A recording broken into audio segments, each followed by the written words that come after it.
Let's get some analysis from the Japanese city of Shizuoka. Is Seijiro Takeshita, a professor at the School of Management in Informatics at the University of Shizuoka. Professor, thank you for your time. How is this going to work, do you think, a minority government? Is it going to be delicate? It's a delicate moment, but is it something that's actually going to affect all parts of Japanese life because of the uncertainty that there exists now?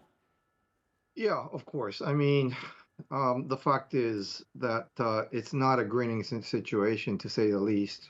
As far as stability is concerned, what you're going to get is more opinion from the opposition, which means that our fiscal policy is going to get further deteriorated because the opposition has been talking a lot of things which a lot of voters would like to hear. Smooth things like deduction of consumption tax, abolition of it, or basically throwing cash in their faces. So basically, I think what we'll be seeing is, because of lack of leadership to fight off this inflationary conditions, I think LDP has really lost the timing to basically present themselves, while a lot of these, new parties, in fact, not necessarily the Constitutional Democratic Party of Japan, but people like Democratic Party for the People and Sanseito making great advancements in this election.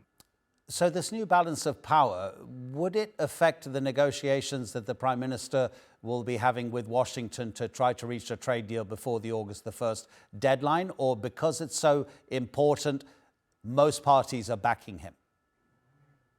I would say that he's going to have a lot of difficulties. Most of these oppositions, the major oppositions, are clearly saying that they won't join the coalition, and they will basically not necessarily join the anti-LDP. They say it depends all on individual agendas. So that's a bit of a soothing story, considering that they won't be going against, all the government's decision or likely decision to have against the United States.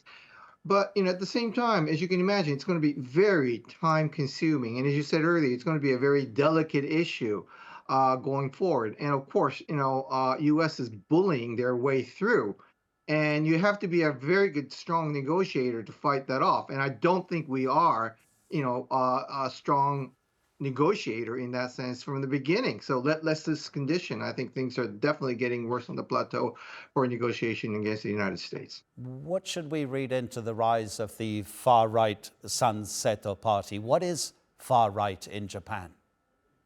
Well, it's not the far right, that is gaining momentum. For example, some of the Democrat Party for the People, and we say Party for Do It Yourself, which is basically Sanseito, which has increased, who's saying Japanese first. Now, we've heard this phrase, haven't we? And basically, they're talking about correcting the excessive rights that's been given to foreigners, particularly looking at the Chinese that are buying off Japanese land and getting some very good, I say, favoritism, according to their argument. And the Japanese government have been very lax on this area. They've been very much, I would say, off the cuff in this area. So obviously, I would say the government gave the room and opportunity for these opposition to really tackle that point, which the Japanese are starting to get worried about. Professor Takeshita, always appreciate it. Thank you so much. Thank you.